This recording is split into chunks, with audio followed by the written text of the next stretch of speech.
जदि देखा जे खाकी एवं खाकी की खोजुची अर्थात पूर्वतन शरणकुल थाना आईआईसी सुजित कुमार दास को वर्तमान क्राइम ब्रांच गिरफ करने विभिन्न स्थान में चढ़ऊ जारी रखी देखुवे जे सीधा सड़क दृश्य जो क्राइम ब्रांच टीम आसी भुवनेश्वर बासभवन आगे पहुंची एवं चढ़ऊ जारी रखी कारण गत 20 तारिख जितेबाला हाइकोर्ट इंटरिम प्रोटेक्शन अर्थात नॉट टू अरेस्ट जो रखा जाइतला ताकू भैकेट कर सारी से समय सुजित दास 20 तारिख परठारू अंतर्धान हो जाइछंती। आज हूँ 26 तारिख तेणु एभली स्थिति रे क्राइम ब्रांच जो रही एकाधिक रिमाइंडर एवं क्राइम ब्रांच विभिन्न स्थान में चढ़ाऊ पर जेहेतु सुजित दास पता मिलना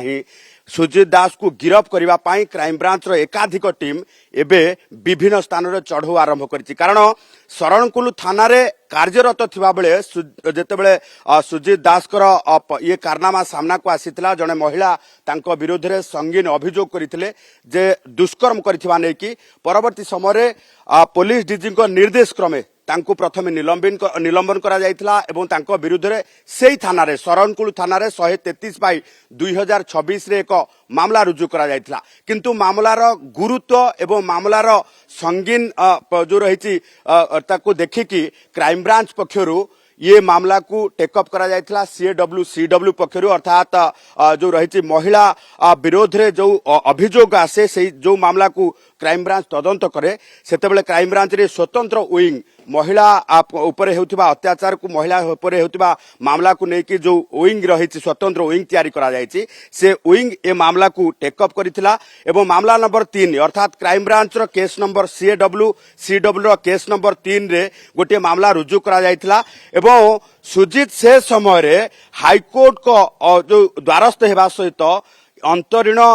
सुरक्षा नहीं अर्थात इंटरिम प्रोटेक्शन नहीं एवं हाईकोर्ट इंटरिम प्रोटेक्शन देवा सहित क्राइम ब्रांच को मध्य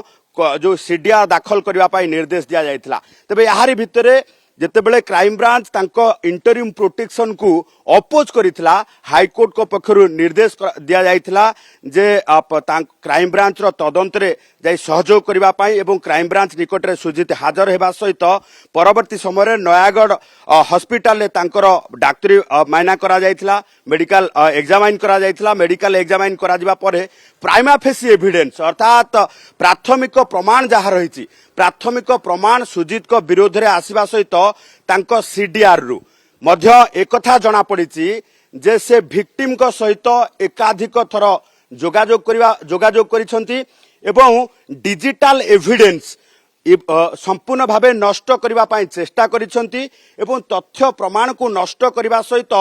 विक्टिम को अर्थात पीड़िता को भयभीत करबा पई सबु प्रकार उद्यम करिसंती। तेणु ये प्राइमा फेसी एविडेंस एवं एभली भावे तथ्य हाईकोर्ट को निकट रे दाखल करबा परे गत 20 तारिख रे सुजित कर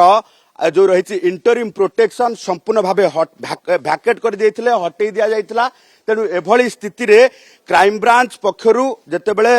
ये जो रही अंतरीण सुरक्षा को लेकिन संपूर्ण भावे जो रही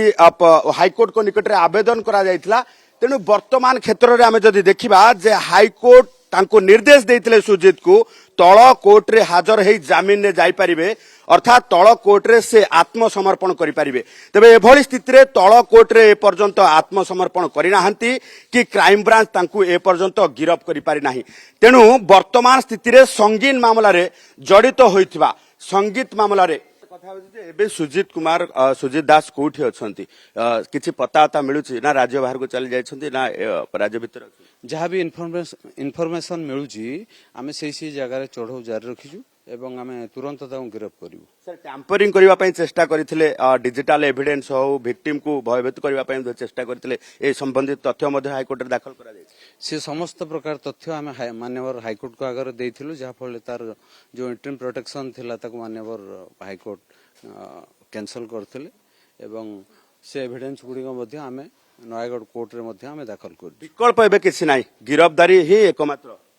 आमे चेष्टा करछु ताको तुरंत गिरफ्त करिया पई। क्राइम ब्रांच रो टीम वर्तमान चढ़ऊ जारी रखिथुवा बेले ये सीधा सड़क चित्र देखुथिबे जे पूरा टीम सुजित दास को घरे रेड करिछि एवं आहुरी एकाधिक स्थान में मध्य रेड करा जाउछि।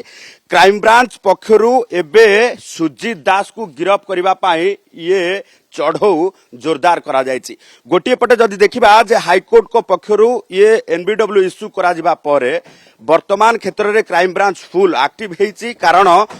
दुष्कर्म अभियोग रे पूर्वतन शरणकुल थाना आईआईसी सुजीत दास एबे भी फेरार अछंती एवं फेरार रहितबा बेले वर्तमान स्थिति रे ना तळ कोर्ट रे से जाइकी हाजर होउछंती किमा तळ कोर्ट रे आत्मसमर्पण करूछंती ना क्राइम ब्रांच निकट रे हाजर होउछंती। तेणु वर्तमान स्थिति रे तांको पाई गोटिए ही विकल्प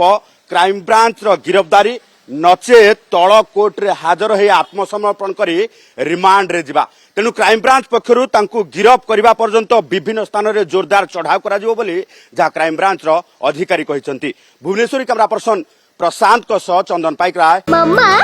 भरोसा माने कोन? पात्र इलेक्ट्रोनिक्स संपर्क एक भरोसार